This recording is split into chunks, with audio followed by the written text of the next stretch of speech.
నమస్తే, తెలుగు రాజ్యంకి స్వాగతం. నేను మీ సంధ్య.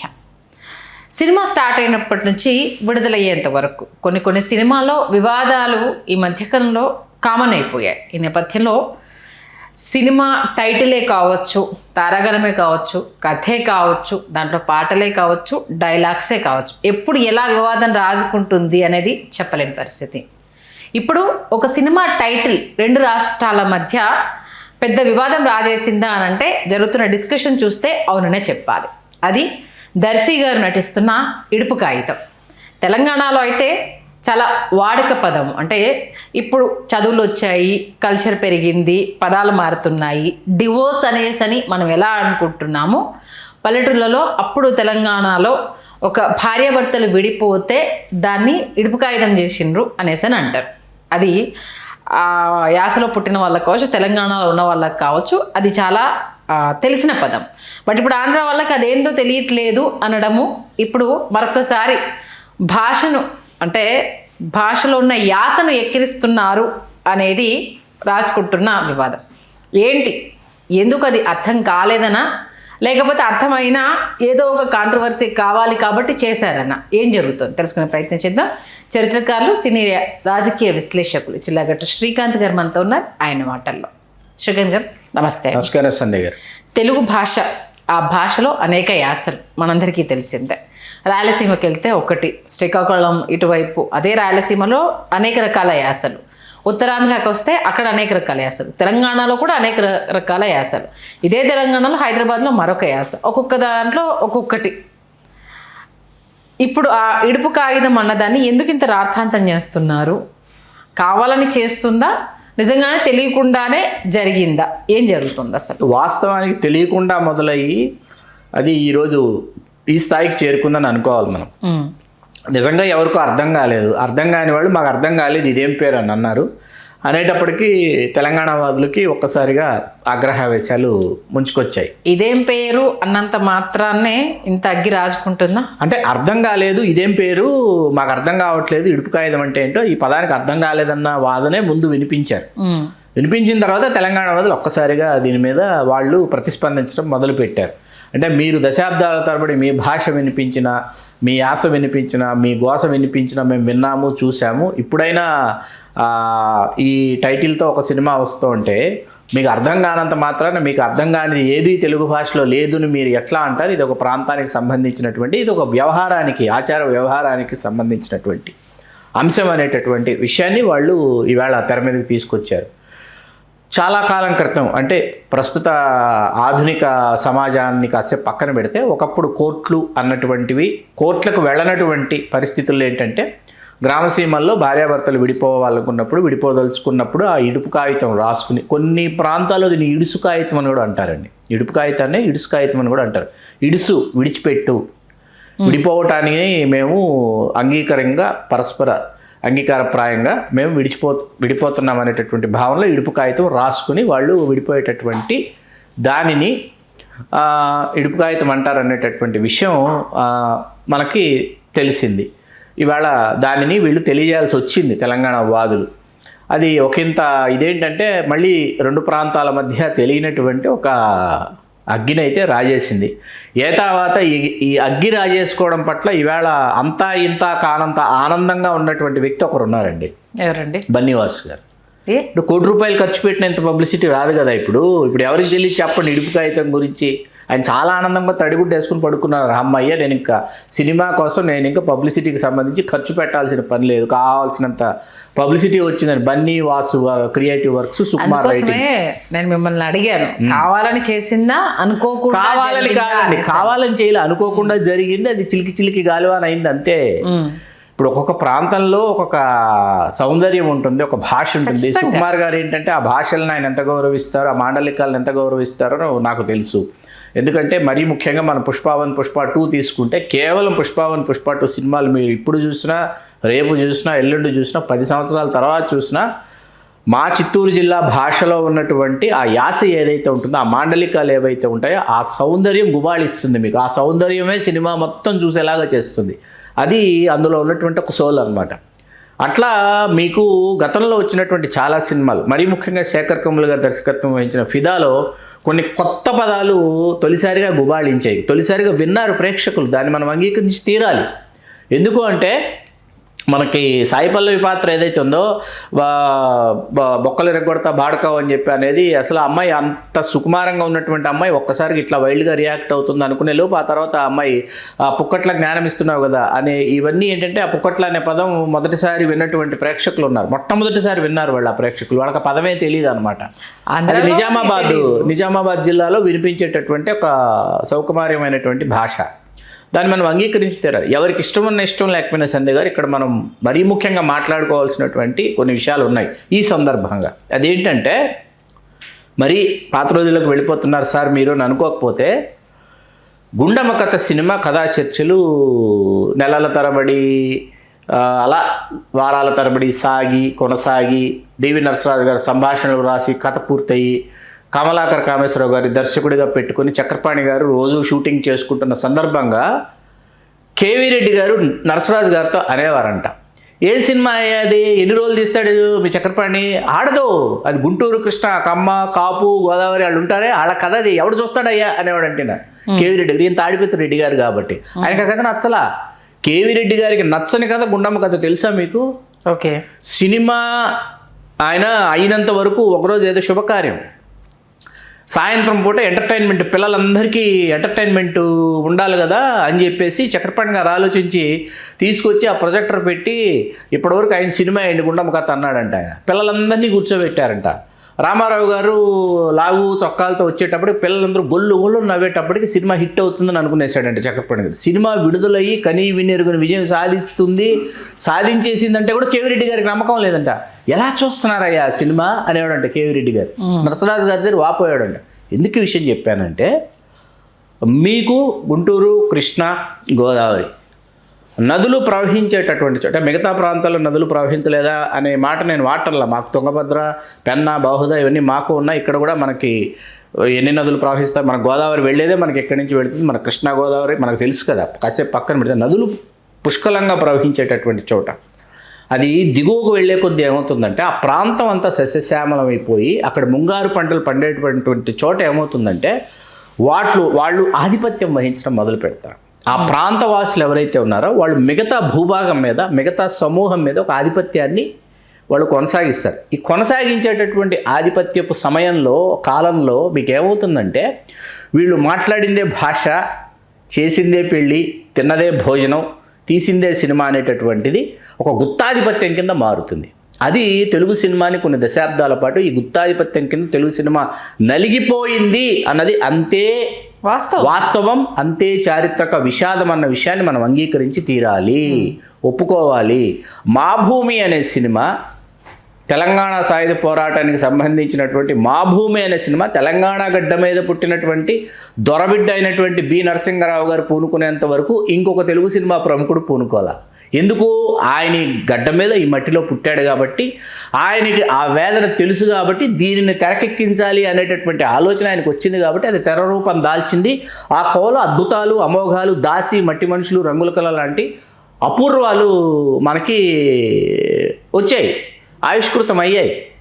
ఇప్పుడు రాయలసీమ ప్రాంతానికి చెందినటువంటి అంశాలకు వెళితే మనం ఒకసారి, ఇప్పుడు మనం ఇడుపుకాయత నుంచి రాయలసీమకు వెళ్ళామనుకోండి, రాయలసీమకు సంబంధించి ఎంతో చరిత్ర, ఇంకెంతో సారస్వత సంపద, మరెన్నో అద్భుతమైనటువంటి విషయాలు ఉంటే, మన తెలుగు సినిమా రచయితలకు కేవలం అక్కడ ఫ్యాక్షన్ తప్ప మరొకటి లేదు, హింస తప్ప మరొకటి లేదు, రక్తపాతం తప్ప మరొకటి లేదు అని చెప్పడానికే రచయితలు ప్రయత్నించారు తప్ప, రాయలసీమకు సంబంధించి వాళ్ళకి వీరబ్రహ్మేంద్ర స్వామి గురించి చెప్పాలనిపించలా, యోగవేమన గురించి చెప్పాలనిపించలా, తాళపాక అన్నమాచార్య గురించి చెప్పాలనిపించలా, వాళ్ళకి మరేమీ గుర్తుకురాలి, తిరుపతి దేవస్థానాలు గుర్తుకురాలా, శ్రీశైలం వాళ్ళు ఏ జిల్లాకు వెళ్ళినా, వాళ్ళకి చిత్తూరుకు వచ్చినా వాళ్ళకి ఫ్యాక్షనే గుర్తొచ్చింది, కడపకి వెళ్ళినా ఫ్యాక్షనే గుర్తుకొచ్చింది, అనంతపురం కర్నూలుకి వెళ్ళినా ఫ్యాక్షనే గుర్తుకొచ్చింది. పుంకాలుగా తెలుగు సినిమాకి ఇబ్బడి ముబ్బడి రాబడిని సంపాదించి పెట్టినటువంటి ఫార్ములా 44 ఫ్యాక్షన్ సినిమాలు అయిపోయినాయి. రాయలసీమ అంటే ఫ్యాక్షన్ అంటే రాయలసీమ అంటే రెడ్లు రాయలసీమలో మిగతా సామాజిక వర్గాలు లేవా అండి? మన వాళ్ళు చేసినటువంటి అద్భుతాల్లో ఆది, సింహాద్రి, క్షమించాలి సింహాద్రి కదా, ఆది, సమరసింహారెడ్డి, నరసింహనాయుడు, కడప రెడ్డమ్మ, ఇంద్ర, అంతఃపురం, ఎన్ని సినిమాలు? ఓ 25-30 సినిమాలు తీసుంటారు రాయలసీమకు వచ్చేటప్పటికి.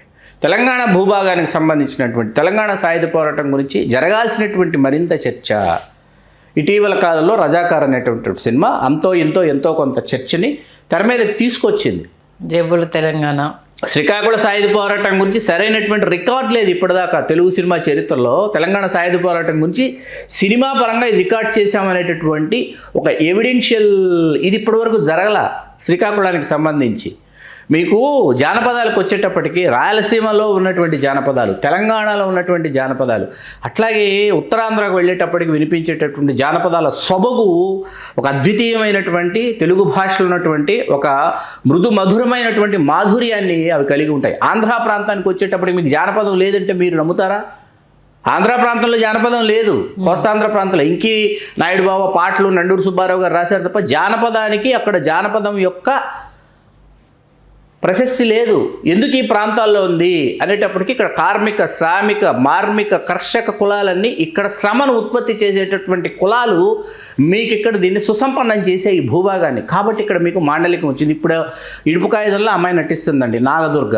ఆ అమ్మాయి వెరీ ఫెమిలియర్ తెలంగాణ జానపదాల ద్వారా. అమ్మాయి ఒక పాట ద్వారా అమ్మాయి చాలా వెరీ పాపులర్. దారి పంట తోడు అనేసి ఒక పదం ప్రయోగించింది అమ్మాయి.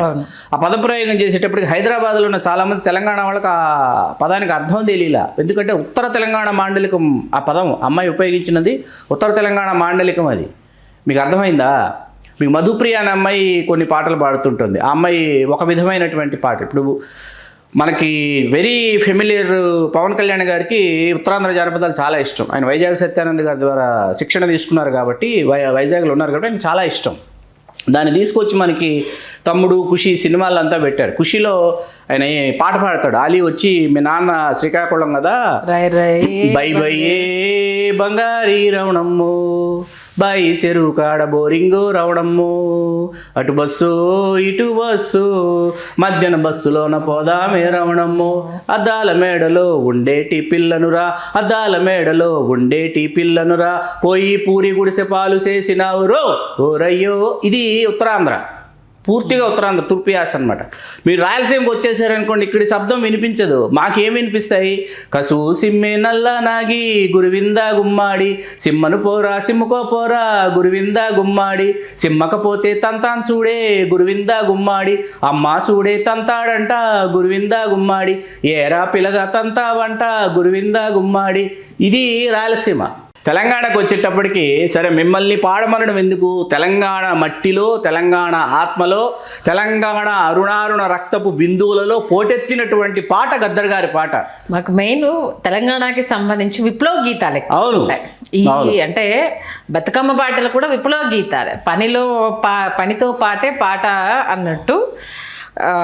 నారేసిన, కోత కోసిన ప్రతి దానికి పాటతోటి ముడిపెడతారు. గోరెటి వెంకన్న గారు కానీ మాకు బతుకమ్మ పాటలు మా జీవన శైలి నుంచి వచ్చినవే. బతుకమ్మ పాటలు ప్రతిదీ కూడా పుట్టింటికి పోతే అప్పుడు పర్మిషన్లు ఎట్లుండేవి అన్నది, ఒక ఊరికి సమస్య వస్తే దాన్ని పాట రూపంలో చెప్పడం అనేది, కట్ట మీద 2 ఉయ్యాలో, కరియాపాక చెట్లు ఉయ్యాలో, కట్ట నిలుపుదామంటే ఉయ్యాలో, ఎవరు రాకపోయే ఉయ్యాలో, అన్నన్న రాన్న ఉయ్యాలో, మీరన్న రాకపోతే ఎట్లన్నా అంటూ ఇవి మాటల్ని పాటలుగా ఉండేది. ఉద్యమానికి సంబంధించి మీకు తెలుసు, బండి వెనక బండి గట్టి, 16 బండ్లు గట్టి, ఏ బండిలో కొడక, ఇవి ఏంటంటే మెయిన్ ఏంటంటే విప్లవ గీతాలకు సంబంధించి. ఎందుకంటే అనగదొక్కి ఉండబడ్డది కాబట్టి ఆ విప్లవ గీతాలకు సంబంధించి ఎక్కువ ఉండేది.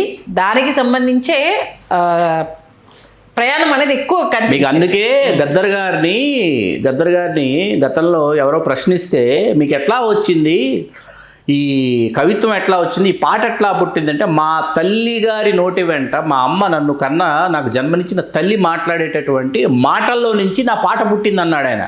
ఎవరిని మాట్లాడారు ఆవిడ అని అడిగారు. ఎవరిని? గద్దర్ గారిని.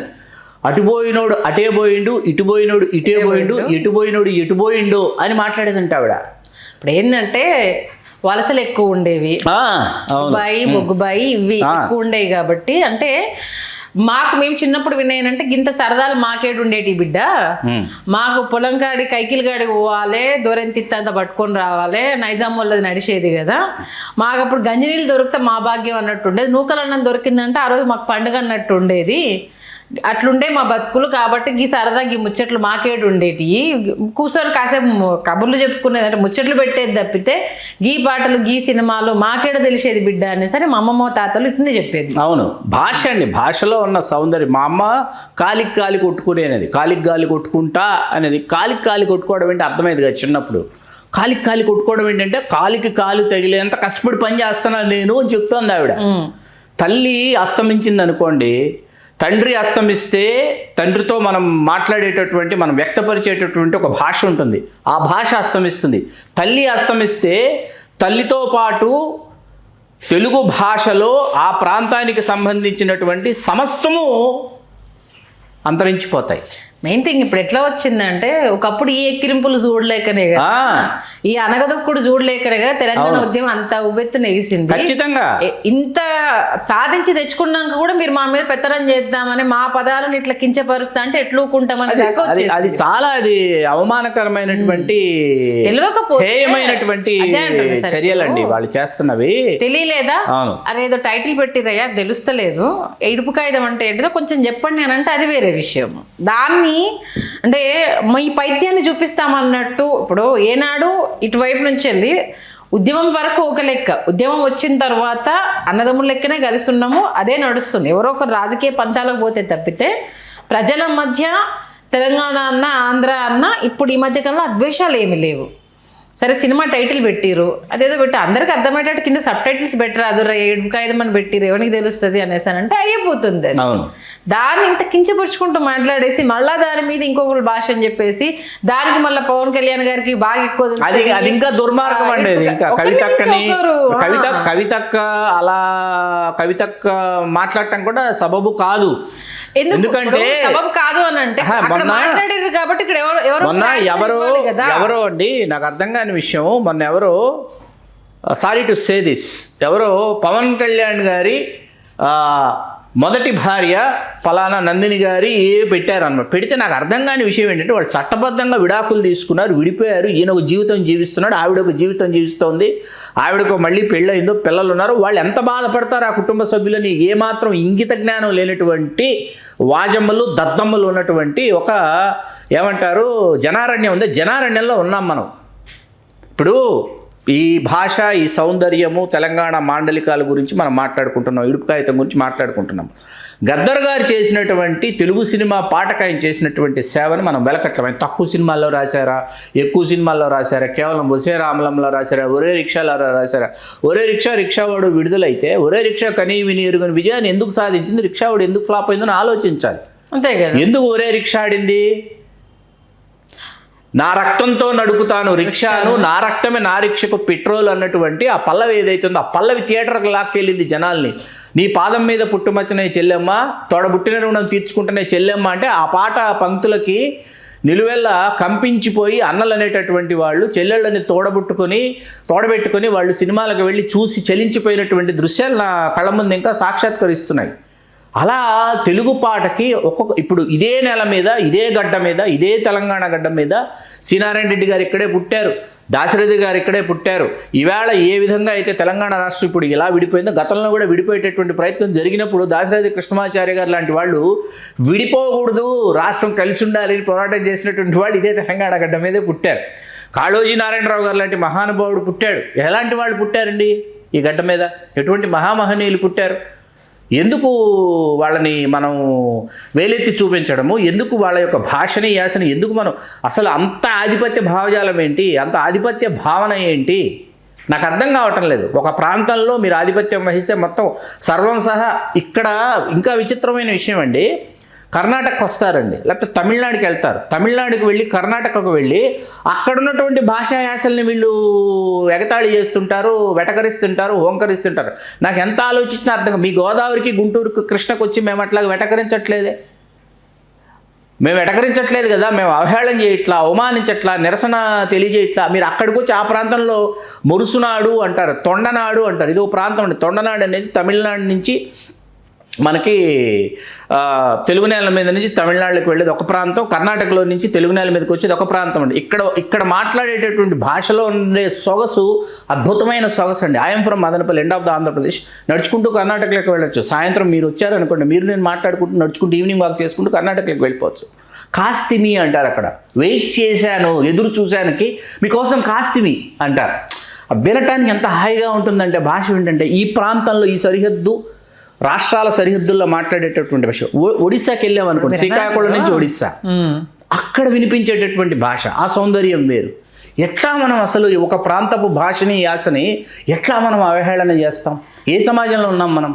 మెయిన్ అదే కదా. ఇప్పుడు ఒక ఉద్యమము కేవలము యాస భాషలు మన వ్యవహారాల మీద మనల్ని అణగదొక్కుతున్నారన్న దాని మీద స్టార్ట్ అయిన దాన్ని ఎంత ఉవ్వెత్తున ఎగిసిపడింది, అది ఎలాంటి పరిణామాలకు దారితీసింది, 2 రాష్ట్రాలు విడిపోవడానికి ఎంత కారణమైందో తెలిసిన తర్వాత కూడా మళ్ళీ అదే యాసను అవహేళన చేయడము చేయడం తెలియకపోతే అడగండి, చెప్తారు. లేదా ఆ డైరెక్టర్ కావచ్చు, సినిమా వాళ్ళకి కావచ్చు, సరే ఏదో పెట్టారు, అందరూ అన్ని రాష్ట్రాల వాళ్ళు చూడాలనే పెట్టారు కదా, మాకేంటో టైటిల్ అర్థం కాలేదు అని అంటే వాళ్ళు దానికి సంబంధించి వివరణ ఇచ్చే ప్రయత్నం చేస్తారు. జస్ట్ ఇడుపు కాగితం అని చూడంగానే, టైటిల్ చూడంగానే ఇమీడియట్గా రెస్పాండ్ అయిపోయి ఒకరేదో కామెంట్ చేస్తే దాని నుంచి ఇంకొకరేదో కామెంట్ చేయడం, అది రాజకీయాల దాకా పోవడము, రాజేయడం తప్పితే ఇంకేమన్నా ఉందా? ఇది ఏదన్నా కూడుకు కానీ బోగు కానీ పనికొచ్చేది ఉన్నదా?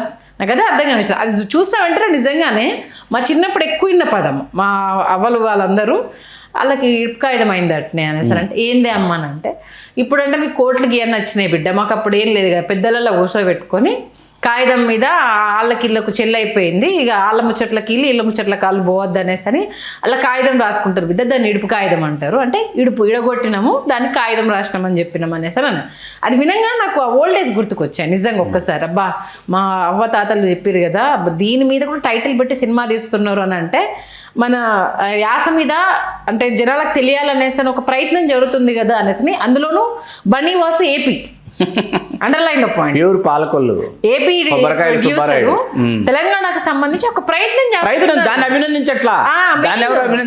ఇక్కడ చూడండి, ఒక ఏపీ ప్రొడ్యూసర్ తెలంగాణ యాసకి సంబంధించి తెలంగాణ హీరోని పెట్టేసుకొని అమ్మాయి నాగదుర్గ తెలంగాణ ఇక్కడ పెట్టే కదా, ఇద్దరు తీస్తున్నారు. అంత మంచి ప్రయత్నం జరుగుతూ ఉంటే దాన్ని సీనియర్ నటుడు నరేష్ గారు ఆయన మంచి ఒక వీడియో చేశారు. ఇప్పుడు మనం ఏ మాండలికనైనా గౌరవించాలయ్యా, ఇన్ని రోజులు మనం చేస్తే తెలంగాణ వాళ్ళు చూడలేదా, నైజాంలో మన సినిమా ఆడలేదా, అక్కడ ఎక్కువ రోల్ ఉండేదా నైజాం నుంచి వెళ్ళి, మీరు ఎట్లా దాన్ని కించపరుస్తారు, ఏం చెప్పాలనుకుంటున్నారు అనేసి ఒక 3 నిమిషాల వీడియో చేశారు పెద్ద నరేష్ గారు. ఎందుకంటే ఇది పొలిటికల్ టర్న్ తీసుకుంది, సమస్య అది కదా. ఇప్పుడు పొలిటికల్ టర్న్ తీసుకున్నది కాబట్టి వ్యక్తిగత విమర్శల దాకా వెళ్తుంది, విద్వేషం రెచ్చగొట్టడం. మాకు రాయలసీమ జిల్లాల్లో మరీ ముఖ్యంగా చిత్తూరు జిల్లా పల్లెటూళ్ళకి వెళ్ళేటప్పటికి ఒక మాట అంటారు ఆడవాళ్ళని. నేను ఆ మాట అంటే మీకు ఏ పదం గుర్తొస్తుందో, వంజ అంటారు. వంజ అనే పదమే ఉందా? మీకు వేరే ధ్వని వినిపించింది కదా.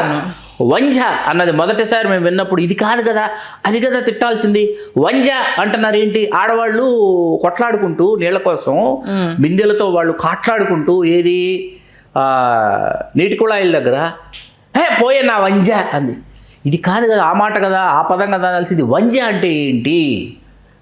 చిన్నతనంలో అమ్మ మా మొదటి అమ్మ అనకుండా వంజ అనిందంటే గొడ్రాలా. వంజ అంటే గొడ్రాలు. మా వైపు అది వేరే సౌండ్, ఆ పదము ఉంది. ఆ పదం అనకుండా ఆవిడ ఆ పదంతో ఆ మాటతో తిట్టకుండా వంజ అంది. వంజ అంటే ఏంటి? వంజ అనే పదం ఉందా అంటే వంజ అనేది ఉంది. వంజ ఎక్కడ ఉపయోగించారు? పోవే గొడ్రాలా, పిల్లలు లేనిదానా, బిడ్డలు కనలేనిదానా. చాలా అది తిట్టాల్సిన తిట్టు కంటే చాలా భయంకరమైన తిట్టు. దాని మీద కథ కూడా ఉంది. లోపాన్ని ఎత్తి చూపించడం. ఇంకా నువ్వు కనలేదే, నేను కన్నానే, నా మొగుడితో పడుకున్నావు, ఇంకా దాని అర్థం అది అంత భయంకరమైన అర్థం. ఇంకా నా బట్ట అంటే అది ఎంత పెద్ద మాట, తర్వాత మాట్లాడుకుందాం ఇంకో రోజు. అది అంటే అర్థాలు తెలియనప్పుడు మా వాళ్ళు వచ్చినప్పుడు మీరేమో అండి మీరు అని అంటారు, మేము ఎట్లున్నా మంచుకున్నావా, ఎవరు నువ్వు ఎడికెళ్ళి వచ్చినావు అని అడుగుతాము. అదే పదాన్ని ఎవరండి మీరు, ఎక్కడి నుంచి వచ్చారు, అది మీ దాంట్లో ఉంటుంది. మా వైపు ఏంటి, ఎవరు కొత్తగా కనిపిస్తాను వేడికెళ్ళి వచ్చినావు ఇట్లా వస్తుంది అయ్య బాబాయ్ ఏంటండి మీరు ఇన్ని మాటలు మాట్లాడేస్తున్నారు, అయ్య బాబాయ్ భలేటోరండి మీరు. మీ వైపు నువ్వు అంటే నేరము, ఆ, అవును. అండి అని అంటే ఏమరా కొత్తగా వెళ్తాను ఏడికెళ్ళి నేర్చుకున్నారా అని అంటారు మా వైపు. మాదేంటంటే కాక చిన్న ఆయన బాపు ఇట్లుంటాయి. మాకు ఎవరైనా కనిపించిర్రనంటే అండి కన్నా బాపు ఏడికెళ్ళొస్తాను, పెద్దోడైతే బాపు ఏడికెళ్ళొస్తాను, తమ్మి కొత్తగా కనిపిస్తాను ఏడు నుంచి వచ్చినావు ఇట్లుంటుంది. అంటే మళ్ళీ దీన్నే ఉత్తర తెలంగాణలో ఒక ఇది అంటే వస్తారు పోతారు, అత్తారు పోతారు, ఇవి సౌండింగ్ అనేది ఎండింగ్ లో డిఫరెంట్గా ఉంటుంది. అంటే వినే వాళ్ళకి ఎంజాయ్ చేయాలనుకున్నప్పుడు అది కొత్త రకంగా ఉంటుంది, వెక్కిరించాలంటే ఇంకో రకంగా ఉంటుంది. ఇప్పుడు తెలంగాణ శకుంతల గారు తెలంగాణ ఆడబిడ్డ కాదండి, షీజ్ మహారాష్ట్రియన్. అవును. ఆవిడ బస్సు ఎక్కి హైదరాబాద్ సిటీ బస్సు ఎక్కి ఆవిడ దిగాల్సిన స్టాప్ మర్చిపోయి తెలంగాణ ఆడవాళ్ళు మాట్లాడుకుంటున్నటువంటి ఆ భాష వింటూ ఆ సౌందర్యాన్ని ఆస్వాదిస్తూ ఆవిడ ఇంకెక్కడికో వెళ్ళిపోయిన తర్వాత అర్థమైందంటే ఆవిడకి నేను దిగాల్సిన స్టాపు వెళ్ళిపోయింది అని. అలా ఆవిడకి భాష పట్టుబడింది ఆవిడకి, శకుంతల గారికి. ఆవిడ ఇంటి పేరు తెలంగాణ శకుంతల అయిపోయింది కదా. నిజంగా ఏంటంటే ఎవరైనా సరే కించపరుచుకుంటూ వెళ్తే అది ఇంకో వివాదానికి దారితీస్తుంది. అడిగే విధానము, దాన్ని తెలుసుకోవాలన్న పద్ధతి వేరే రకంగా ఉంటుంది. అదొక అందరూ తెలుసుకోగలిగితే ప్రశాంతంగా, ఎందుకంటే మీ ఏంటది పబ్బం గడుపుకోవడానికి యాసల మధ్య విద్వేషాలు రెచ్చగొడితే మాత్రం అది ఇంకో రకంగా దారితీస్తుంది. ప్రాంతీయ అసమానతలండి చాలా దుర్మార్గమైనటువంటి అంశం ఇది. దీన్ని మనం ఎంత తక్కువ మాట్లాడుకోవాలనుకుంటున్నా అది పెరుగుతూనే ఉంది. చర్చ జరుగుతూనే ఉంది. యూట్యూబర్స్, అవును, ఒక యూట్యూబరు ఇష్టం వచ్చినట్టు మాట్లాడాడు. ఇప్పుడు వీడియో తొలగించేశానండి, నేను నా ఉద్దేశంతో మాట్లాడలేదు అని అంటే, నువ్వు తెలియకుండా ఆవేశంలో మాట్లాడినప్పుడు అవతల వాడికి అది ఎలా వాడికి ఏ రకంగా వినిపించాలో ఆ రకంగానే వినిపిస్తుంది. దాన్ని నువ్వు వినిపించే దాంట్లో చిన్న తప్పు దొరికినా నువ్వు మా యాసన అంటావా, ఇప్పటిదాకా అనగొట్టింది జాలదా, మళ్ళీ స్టార్ట్ చేస్తున్నారా, ఇదే మొదలవుతుంది. ఇప్పుడు నువ్వు వీడియో డిలీట్ చేసేదాకా వచ్చి క్షమాపణ చెప్పుకునే దాకా వచ్చేది. ఎందుకు ఇప్పుడు ఒక వీడియో పెడితే అన్ని రాష్ట్రాల వాళ్ళు అన్ని ప్రాంతాలు ఆమోదించాలి కదా, ఆస్వాదించాలి కదా, వాళ్ళు ఆస్వాదించాలి కాదు కదా. ఇప్పుడు ఓన్లీ కొందరికి ఏపీఏ ఉండొచ్చు కదా, కొందరిని 2 రాష్ట్రాల వాళ్ళు స్వాగతిస్తారు, వీళ్ళ వీడియోలు బాగుంటాయి. యూట్యూబర్స్లో ఎంతమంది నరే వీళ్ళ వీడియోస్ బాగుంటాయి చూడొచ్చు అనేసి అని ఒక ప్రాంతం వాళ్ళే చూడట్లేదు కదా, అన్ని ప్రాంతాల వాళ్ళు. ఇప్పుడు మన వీడియోస్ చూద్దాం సార్, ఎంతమంది తెలంగాణ వాళ్ళు చూస్తున్నారు, ఎంతమంది ఆంధ్ర వాళ్ళు చూస్తున్నారు, ఇద్దరు కలిసి చూస్తేనే కదా మనం ముందుకెళ్తుంది. చిరంజీవి గారి అభిమానులు ఒక చోటే ఉన్నారా, అన్ని చోట్ల ఉన్నారు. పవన్ కళ్యాణ్ గారి అభిమానులు ఒక చోట ఉన్నారా, అన్ని చోట్ల ఉన్నారు. ఇంకా చెప్పాలంటే మీ ఏపీ కంటే తెలంగాణలోనే అభిమానులు ఎక్కువ. ఇంకా మీరన్నా ఏం వాళ్ళు ప్రాణం ఇస్తారు ఆయన కోసం నిలబడడానికి. ఎంత దూరం సై అంటే సై, మా వాడి కోసం ఎడికన్నా పోతాం రా భయ్ అనే అంత హార్డ్ కోర్ ఫ్యాన్స్ ఉంటారు. అండర్లైన్ చేసుకోవాలి, ఎందుకంటే సినిమా అనేది మనందరినీ కలిపే ఒక మాధ్యమం. ఇప్పుడు బసవరాజు అప్పారావు గారిని ఒక మహాకవి వల పెరుంగక కులికి మురిసే కంటే వలచి విఫలం పొంది విలపింప మేలురా అన్నాడు ఆయన. ఏమన్నాడు? వల పెరుంగక కులికి మురిసే కంటే వలచి విఫలం పొంది విలపింప మేలురా అన్నారు. అంతే కదా. దీనిని ఇది తెలుగే కదా, దీనిని స్ఫూర్తిగా తీసుకుని ఆత్రేయ గారు మనసుగా తీంతే పాటలో అంతా మట్టేనని తెలుసు, అది ఒక మాయేనని తెలుసు, తెలిసి వలచి విలపించడంలో తీయదనం ఎందరికి తెలుసు అన్నారు. అంతే కదా. ఇప్పుడు తెలియనప్పుడు దాని మాధుర్యం తెలియదు, తెలిసిన విఫలమైన ఓకే నేను తెలుసుకున్నానన్న ఒక ఆలోచన. అది తెలుగే, తెలుగు భాషలో ఉన్న తీయదనం వేరే దాంట్లో ఉండదు. తేట తెలుగు భాషలో 56 అక్షరాలు అచ్చులు హల్లులు ఉంటే ప్రతి అక్షరానికి ఒక సౌందర్యం ఉంది. ఒక అక్షరానికి ఆ అక్షరం యొక్క ధ్వనికి, దానిలో ధ్వనిలో ఒక అద్భుతమైనటువంటి సంగీతం ఉంది. తెలుగు భాషలో సంగీతం ఉంటుంది. ఇప్పుడు ఏబిసిడీలు అంటే నువ్వు ABCDFG కానీ తెలుగుకి వచ్చేసరికి ఈ అనుకుంటే ఎంత సౌందర్యంగా మనం దాన్ని పైకి కిందికి ఇచ్చేస్తూ ఉంటాము. దాన్ని మళ్ళీ ఏంటిది సంగీతానికి అమర్చి ఈజీ వేలో ఎంత అద్భుతంగా దానికి అల్లారో అనేది మనం చూస్తూనే ఉన్నాం కదా.